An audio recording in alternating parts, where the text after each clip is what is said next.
नमस्ते। आज आप सभी का इस नए वीडियो में स्वागत है। पिछले हमने 3 वीडियोस में हमने लिंग और लैंगिक रूढ़िवादिता, पितृसत्ता इन टॉपिक्स का अध्ययन किया। तो आइए, मैं अंजू जांगीड़, प्रवक्ता राजस्थान शिक्षा महाविद्यालय, आज कक्षा B.Ed सेकेंड ईयर व शिक्षा शास्त्र सेकेंड ईयर का टॉपिक लिंग विभेद के बारे में विस्तृत चर्चा करूँगी। तो आइए हम देखते हैं कि लिंग विभेद क्या होता है। लिंग विभेद, जैसे कि नाम से ही हमें पता चल रहा है कि लिंग विभेद क्या होना चाहिए, या लैंगिक पूर्वाग्रह, इसका सेकंड नाम है लैंगिक पूर्वाग्रह या लैंगिक भेद भी कहते हैं इसे। क्या होता है?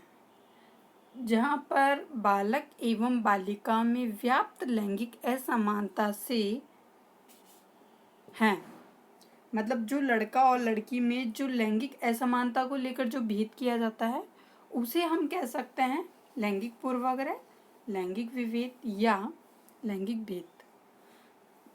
आइए इसका अर्थ जानते हैं। इसका अर्थ क्या होता है? लैंगिक पूर्वाग्रह या विभेद। लैंगिक पूर्वाग्रह से हमारा तात्पर्य है कि बालक एवं बालिका में व्याप्त लैंगिक असमानता से है। बालक एवं बालिकाओं में उनके लिंग के आधार पर भेद किया जाता है, जिसके कारण बालिकाओं को समाज में शिक्षा में एवं पालन पोषण में बालकों से कम रखा जाता है, जिससे वे पिछड़ जाती है, और यही लैंगिक पूर्वाग्रह है। क्योंकि बालिकाओं एवं बालकों में यह विविध उनके लिंग को लेकर किया जाता है।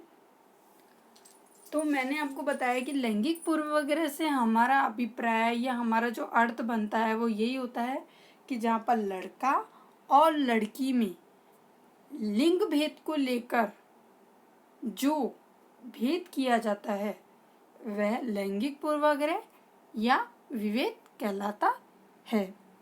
आइए हम इसकी डेफिनेशंस देखते हैं। एस.के. दुबे के अनुसार लैंगिक पूर्वाग्रह का आशय उन कल्पना, विचारों, झुकाव, प्रवृत्तियों से हैं जो समाज के द्वारा रूढ़िवादिता एवं प्राचीन परंपराओं के रूप में वितरित होती है एवं उनका कोई वैज्ञानिक आधार नहीं होता, और ये पुरुष प्रधानता की ओर संकेत करती है। बिल्कुल, यह जो लैंगिक विभेद है ये आज की परंपरा नहीं है, ये जबकि पिछली वाली परंपराएं हैं जो प्राचीन परंपराओं से ही आज के रूप में भी वितरित हो रखी है, और यह पुरुष प्रधानता की ओर संकेत करती हैं। श्रीमती R.K. शर्मा के अनुसार लैंगिक पूर्वाग्रह स्त्री पुरुष के मध्य अधिकार तथा शक्तियों का अवैज्ञानिक तथा अतार्किक विभाजन से है, जो कि स्त्री वर्ग को दुर्बल निम्न स्त्री बताने का प्रयास करते हैं एवं पुरुष वर्ग को प्रधानता की ओर प्रवृत्त करते हैं। बिल्कुल, R.K. शर्मा की जो डेफिनेशन थी वो यही थी कि इसमें स्त्रियों को दुर्बल और निम्न स्त्री का बताने का प्रयास किया गया है और पुरुष वर्ग को उच्च प्रधानता की ओर प्रवृत्त किया गया है। आगे हम बात करते हैं कि लैंगिक पूर्वाग्रह या विभेद के कारण क्या है। लैंगिक विभेद क्यों बढ़ रहा है, इसके पीछे क्या कारण है? तो हमारा पहला है प्राचीन मान्यताएं। प्राचीन मान्यताएं, जैसा कि आप सभी को पता है कि एक जो वाक्य है वो स्त्री के दिमाग में बहुत अच्छे से रखा गया है या बहुत अच्छे से उसके माइंड में बोला गया है कि स्त्री को बाल्यावस्था में पिता के, युवावस्था में पति के और वृद्धावस्था में पुत्र के अधीन रहना पड़ता है। ये हमारी मान्यता नहीं है, ये प्राचीन मान्यताएं हैं जो स्त्री को शुरू से ही, जन्म से ही सिखाई जाती है कि ये सब चीज़ें स्त्रियों को कभी ना कभी किसी ना किसी सहारे की ज़रूरत पड़ेगी। स्त्री को पुरुष के सहारे की आवश्यकता भी इन्हीं मान्यताओं के कारण ही पड़ती है। भारत में अगर देखा जाए तो माता पिता का अंतिम संस्कार करने के लिए भी पुत्र की आवश्यकता पड़ती है, और इन सब मान्यताओं के कारण माता पिता पुत्र की चाह करते हैं। आगे हम बात करते हैं पुरुष प्रधान समाज। पुरुष प्रधान समाज की बात हमने कल भी करी थी। जो मेरा पिछला वीडियो था पितृसत्तात्मक, उसमें मैंने पुरुष प्रधान समाज के बारे में बहुत अच्छे से विस्तृत चर्चा करी है। तो मैंने आपको कल भी बताया था और आज फिर मैं आपको बता रही हूँ कि भारतीय समाज पुरुष प्रधान है, जहाँ पर पुत्रों को पिता का उत्तराधिकारी माना जाता है। बच्चों के नाम के आगे भी पिता का नाम लगता है। अगर कोई लड़की शादी करके भी अपने पति के घर जाती है तो उसके नाम के आगे भी उसके पति का नाम ही लगेगा, उसके नाम के आगे भी उसके पति का नाम लगता है। यहाँ तक कि कोई अंतिम संस्कार हो, कोई पिंड हो या कोई मोक्ष हो आदि में भी पुत्र की आवश्यकता हमें पड़ती है। वैसे तो भी हम देखा जाए तो संविधान के अनुसार तो पुत्रियों को भी संपत्ति का अधिकार मिल गया है, फिर भी परिवारजन पुत्री को संपत्ति देना नहीं चाहते और कई जगह पर तो ऐसा होता है कि पुत्रियां अपने भाइयों से संबंध बिगड़ने की वजह से खुद संपत्ति नहीं लेना चाहती। आगे हम बात करते हैं सांस्कृतिक कुप्रथाएं। प्राचीन काल से ही भारतीय संस्कृति पुरुष प्रधान रही है। भारतीय संस्कृति में धार्मिक और यज्ञ कार्यों में भी पुरुष की उपस्थिति अपर्यायी है और कुछ कार्य स्त्रियों के लिए पूर्णतया निषेध हैं। बिल्कुल कई ऐसे सांस्कृतिक कार्यक्रम होते हैं जहाँ पर हम लोग यह देखते हैं कि पुरुष की प्रधानता सबसे आगे रखी जाती है, जबकि स्त्री को पूर्णतया निषेध माना जाता है। वहाँ पर तो स्त्री का स्थान वहाँ पे क्या हो जाता है, गौण हो जाता है। और जब स्त्री के स्थान वहाँ पे गौण हो जाता है तो यह एक बहुत बड़ी समस्या का रूप ले लेता है। वो होता है लैंगिक पूर्वाग्रह या लैंगिक विभेद। मनोवैज्ञानिक कारक नेक्स्ट है। मनोवैज्ञानिक कारकों की भी लैंगिक विभेद में महत्वपूर्ण भूमिका रही है। प्रारंभ से ही स्त्रियों के मन में या मस्तिष्क में यह बात बिठा दी जाती है कि पुरुष महिलाओं से श्रेष्ठ है। और ये बात तो मैं नहीं कह रही, ये बातें मनोवैज्ञानिक कारक में यह जो बात है यह हर जगह है कि हमेशा पुरुषों की प्रत्येक आज्ञा का पालन करना चाहिए, ये स्त्री को सिखाया जाता है। यहाँ तक कि मैं तो ये भी देखती हूँ कि जैसे कि अगर किसी लड़की को अपने घर पे भी जाना हो, शादी के बाद में वो कहती है मुझे अपने घर जाना है, तो उसके लिए भी उसे कितनी परमिशंस की ज़रूरत पड़ती है, अपनी घर वालों की परमिशंस, साथ में पुरुष की परमिशन, जो उसका पति है उसकी परमिशन। तो जब यह जो मनोवैज्ञानिक कारक जो है वो स्त्री के मस्तिष्क में इस तरीके से बिठाया गया है कि जो भी काम करना है वो पुरुष से पूछकर ही करना है। क्या महिला अपने लिए कोई स्टैंड नहीं ले सकती? क्या महिला अपने लिए कोई काम नहीं कर सकती? क्या उसका काम सिर्फ घर का काम करना ही है या पुरुष की सेवा करना ही है? मैं यह नहीं कहती कि पुरुष की सेवा करना नहीं है, घर का काम करना नहीं है, बिल्कुल वो सब काम कर सकती है, लेकिन उसे अपना वजूद भी देखना है, उसे अपना भविष्य भी सोचना है। तो ये सब चीज़ें, इन सब चीज़ों के कारण ही लैंगिक विभेद बढ़ता जा रहा है आज। आगे हम देखते हैं दोषपूर्ण शिक्षा प्रणाली। दोषपूर्ण भारतीय शिक्षा प्रणाली अत्यंत दोषपूर्ण है, जिसके कारण व्यक्ति के व्यवहारिक जीवन से शिक्षा का संबंध नहीं हो पाता। विशेष रूप से हम देखते हैं कि बालिकाओं के संबंध में शिक्षा अव्यवहारिक होने पर शिक्षा पर किए गए व्यय और समय की भरपाई नहीं हो पाती। अतः बालिकाओं को शिक्षा की नहीं अपितु इस लिंग के प्रति भी लोगों की बुरी भावना व्याप्त हो जाती है। सरकारी उदासीनता की बात करते हैं तो सरकार लिंग में भेदभाव करने वाले लोगों के साथ में सख्त कार्रवाई नहीं करती है। लेकिन आजकल तो जैसे चिकित्सालयों में या निजी अस्पतालों में भ्रूण जांच को ख़त्म कर दिया गया है कि भ्रूण जांच नहीं होगी। अगर ऐसा कुछ होता है तो कानून का सहारा लिया जाता है। आगे हम बात करते हैं जागरूकता का अभाव। बिल्कुल शिक्षा की कमी के कारण अभी भी ग्रामीण इलाकों में हमें जागरूकता का अभाव देखने को मिलता है और ऐसा माना जाता है कि स्त्रियों को घर व बच्चों की देखभाल के लिए ही ज़्यादा माना जाता है, इसलिए उन्हें शिक्षा दिलाने की आवश्यकता महसूस नहीं की जाती है। अशिक्षित व्यक्ति परिवारों एवं समाजों में चले आ रहे हैं अंधविश्वासों पर लोग आज भी कायम हैं, बगैर विचार किए उसका पालन करते रहते हैं। बालक का महत्व बालिका की अपेक्षा सर्वोपरि मानते हैं। सभी सुविधाओं वस्तुओं में हमेशा बालक को ही ज़्यादा महत्व दिया जाता है। तो मुझे ऐसा लगता है कि लोगों में जागरूकता का भी बहुत ज़्यादा अभाव है। ग्रामीण इलाकों में लोगों को जागरूक करना चाहिए, बालिकाओं को पढ़ाने की बात करनी चाहिए, उनको यह बताना चाहिए कि बालिकाओं का कार्य या महिलाओं का कार्य सिर्फ बच्चों का पालन पोषण या परिवार का पालन पोषण ही करना नहीं है, बल्कि वह आदमियों के या फिर पुरुषों के बराबर भी अपने कार्य कर सकती है। आगे हम बात करते हैं सामाजिक कुप्रथाएं। सामाजिक कुप्रथाओं में पहला आता है बाल विवाह। बाल विवाह तो आज के जो हमारे ज़माने में है वो बिल्कुल ख़त्म सा ही है, क्योंकि संविधान द्वारा इसे समाप्त कर दिया गया है।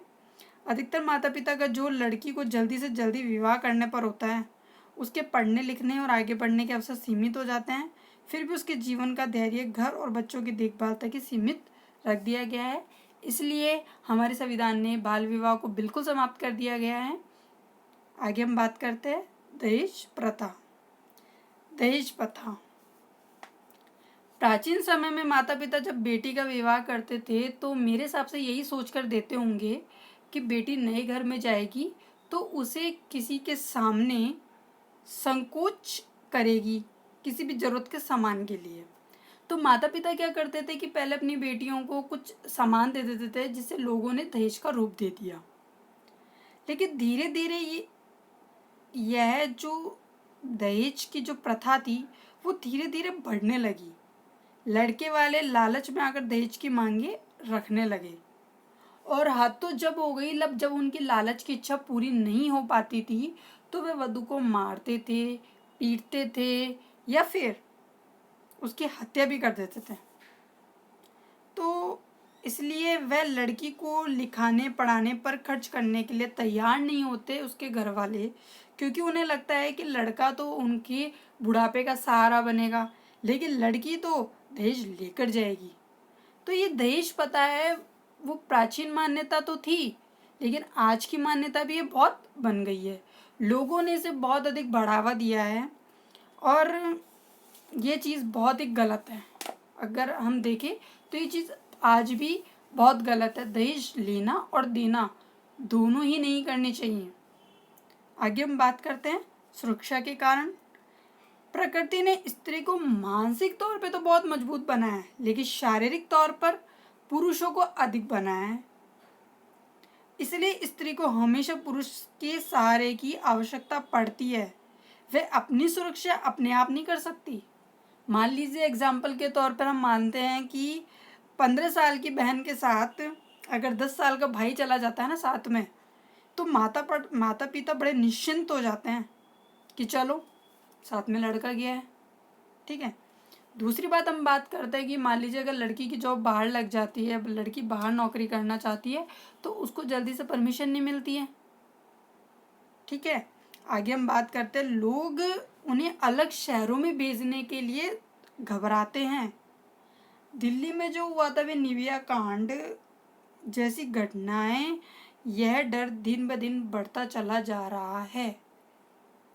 इसके चलते महिलाओं को कोई ऐसा कोर्स या ऐसी नौकरी जिसमें उन्हें दूर जाना पड़े या रात को जाना पड़े नहीं भेजा जाता है। यह उनकी प्रगति में एक बाधक बन पड़ी है। आगे हम बात करते हैं गरीबी। जो गरीब लोग होते हैं वो बालक को क्यों पढ़ाना चाहते हैं, बालिकाओं को क्यों नहीं? क्योंकि पहली बात तो उनके पास पैसा नहीं होता और उन्हें लगता है कि जो एक आर्थिक जिम्मेदारियों का जो बोझ है वो सिर्फ एक लड़का ही उठा सकता है, लड़की नहीं उठा सकती।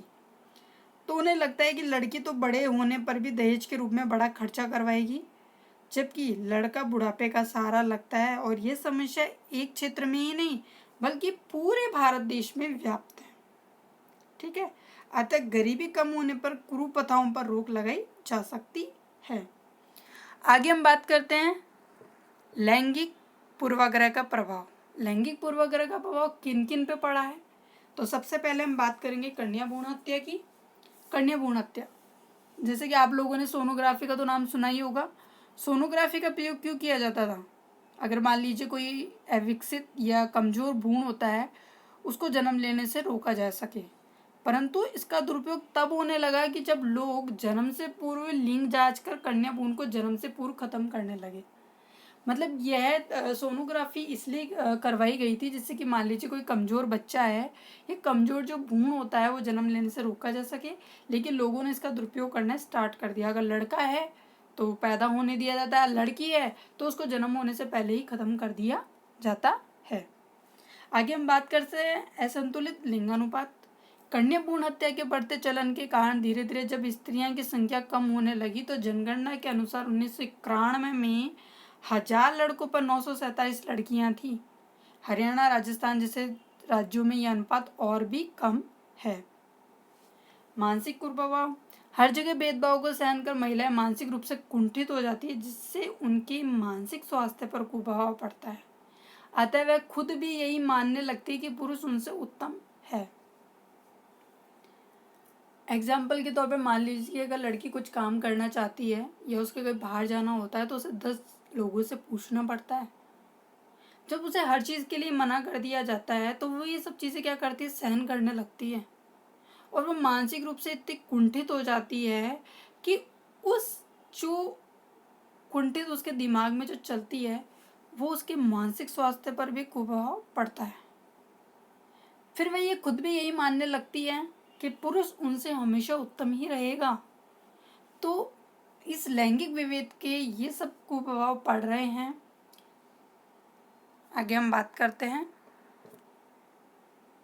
लैंगिक पूर्वाग्रह की समाप्ति। लैंगिक पूर्वाग्रह की समाप्ति किस तरीके से की जाए जिससे कि लैंगिक विभेद को या लैंगिक भेद को हम लोग कम कर सकें। सबसे पहले मैं बात करना चाहूँगी जागरूकता का प्रचार। जैसा कि मैंने आपको बताया कि किसी भी तरह की सामाजिक बुराई को दूर करने के लिए सामान्य जन में जागरूकता लाना बहुत जरूरी है। और ये हम लोग किस तरीके से ला सकते हैं? शिक्षण संस्थान, जन शिक्षा के माध्यम, जैसे अपना अखबार हो गया, टीवी हो गया, रेडियो हो गया आदि को मिलकर काम करना पड़ेगा, जिससे लड़के और लड़कियों के लिंग को लेकर पीढ़ियों में चले आ रहे पूर्वाग्रह को हम दूर कर सकें। ठीक है, आगे हम बात करते हैं बालिका शिक्षा का प्रचार। बिल्कुल, लिंग भेद को अगर हमें लिंग भेद का सबसे बड़ा जो कारण है वह है लड़कियों को कम शिक्षित होना और व्यवसायिक रूप से शिक्षित न हो पाना। तो बालिकाओं के लिए अलग से स्कूल, कॉलेज या व्यावसायिक कॉलेज खोले जाने चाहिए जहां पर वह आसानी से एवं सुरक्षित रूप से पहुंच सके। अगर लड़कियां पढ़ लिख कर अपने पैरों पर खड़ी होगी तो उनमें आत्मविश्वास का संचार होगा और समाज में उनका महत्व भी बढ़ेगा। आगे बात करते हैं शिक्षा व्यवस्था में सुधार। बिल्कुल, शिक्षा व्यवस्था में सुधार करने की बहुत ज़्यादा ज़रूरत है। बालिकाओं के लिए समस्या कम होगी, बालिकाओं की रुचियां बढ़ाना जरूरी है। शिक्षा बालिकाओं के वास्तविक जीवन से जुड़ी हुई है। महिला शिक्षा की व्यवसाय केंद्रित हो जिससे कि वे पढ़कर उन्हें रोजगार प्राप्त हो। इससे परिवार भी उन्हें पढ़ाने में विशेष रुचि लेगा। विद्यालयों में लिंग आधारित भेदभाव बिल्कुल खत्म होना आवश्यक है। सामाजिक कुप्रथाओं पर रोक। बिल्कुल, हमारा जो सती प्रथा है, सती प्रथा तो आजकल बिल्कुल बंद है। पर्दा प्रथा है, बिल्कुल पर्दा प्रथा के लिए मैं कह सकती हूँ कि पर्दा प्रथा आज भी हमारे देश में विद्यमान है। बाल विवाह, ये सब हमारी महिलाओं की प्रगति में बाधक है। उन्हें समाप्त कर महिलाओं को मुख्य धारा से जोड़ा जाना चाहिए। कुछ धार्मिक कर्मकांड ऐसे भी हैं जो सिर्फ पुरुष आधारित है। अभी हाल ही में कुछ मंदिरों में महिलाओं के प्रवेश को लेकर हंगामा हुआ। तो महिलाएं भी पुरुषों की तरह भगवान की अनुपम कृति है, उन्हें भी सभी प्रकार के कर्मकांड करने का अधिकार मिले। तो मैं ये चाहती हूँ कि सामाजिक कुप्रथाओं को जहाँ तक हो लड़की को भी जागरूक होना चाहिए कि मेरे अधिकार ये सब हैं और लड़कों को भी ये समझना चाहिए कि लड़कियाँ लड़कों से कम नहीं हैं। आगे हम बात करते हैं सुरक्षात्मक वातावरण। महिलाओं के खिलाफ दिन प्रतिदिन जो अपराध बढ़ रहे हैं तो माता पिता की लड़कियों को लेकर चिंता बढ़ती जा रही है। तो सुरक्षात्मक वातावरण होने से लड़कियों को न केवल असुरक्षा की भावना की वजह से पीछे नहीं रहना पड़ेगा बल्कि अभिभावक भी उन्हें भेज सकेंगे। मतलब इस तरीके का सुरक्षात्मक वातावरण हमें लाना है जिससे कि महिलाओं को घर से निकलने से पहले सोचना ना पड़े। रात हो दिन हो वह आराम से जा सके और अपना काम कर सके। आगे हम बात करते हैं समानता और समता की। महिलाओं को सभी प्रकार के अधिकार पुरुषों के समान मिले, इसके लिए उन्हें विशेष अधिकार भी मिले हैं जिससे कि पुरुषों की बराबरी कर सके। हमारा जो भारतीय संविधान है उसने स्त्रियों के विकास तथा उनकी समता के लिए अनेक प्रयास किए हैं। जरूरत है इन सबको जनमानस तक पहुंचाने की। जो भी स्त्रियों को जो अधिकार मिले गए हैं उन सब अधिकारों को वह जनमानस तक पहुंचाएं, जिससे अगर जब जनता इन सब चीज़ों के लिए अवगत होगी तो वे महिलाओं को और बालिकाओं को भी इन सब चीज़ों के लिए क्या करेंगी, अवगत करेंगी। गलत सामाजिक परंपराओं एवं मान्यताओं की समाप्ति। प्राचीन काल से ही हमारे समाज में कुछ मान्यताओं परंपराओं का पालन किया जा रहा है। इनके पालन के पीछे व्यक्तियों में सामाजिक एवं धार्मिक वह व्याप्त है। इन गलत परंपराओं एवं मान्यताओं को धीरे धीरे समाप्त करने की आवश्यकता है, क्योंकि सभी स्त्री और पुरुष दोनों लिंगों की समानता की बात पर विचार कर सकते हैं। तो जो भी गलत ये जो सामाजिक परंपराएं जो चल रही हैं कि घर के सभी कार्य स्त्री करेंगी, तो मुझे नहीं लगता कि घर के सभी कार्य स्त्री करें। मुझे ऐसा लगता है कि पुरुषों को भी बराबर स्त्रियों का हाथ बटाना चाहिए और उन्हें ये नहीं सोचना चाहिए कि घर के सभी कार्य हैं, बच्चों का पालन पोषण है, परिवार की देखभाल है, वो सब स्त्री ही करे। मुझे ऐसा लगता है कि अगर दोनों एक साथ कार्य करेंगे तो ये गलत जो सामाजिक परंपराएं हैं, जो मान्यताएं हैं, इनकी समाप्ति होने में ज़्यादा वक्त नहीं लगेगा। आगे हम बात करते हैं प्रशासनिक प्रयास। लैंगिक विभेद को समाप्त करने में प्रशासनिक प्रयासों की भूमिका अत्यंत महत्वपूर्ण है। अतः सरकार के द्वारा जो भी नियम कानून बनाए गए हैं उनका कड़ाई से पालन किया जाना चाहिए। लैंगिक विभेद को कम करने के लिए प्रशासन द्वारा साहसी तथा प्रतिभावान महिलाओं एवं बालिकाओं को प्रोत्साहित किया जाना चाहिए, जिससे जन सामान्य की बालिकाओं के विषय में धारणा परिवर्तित हो सके।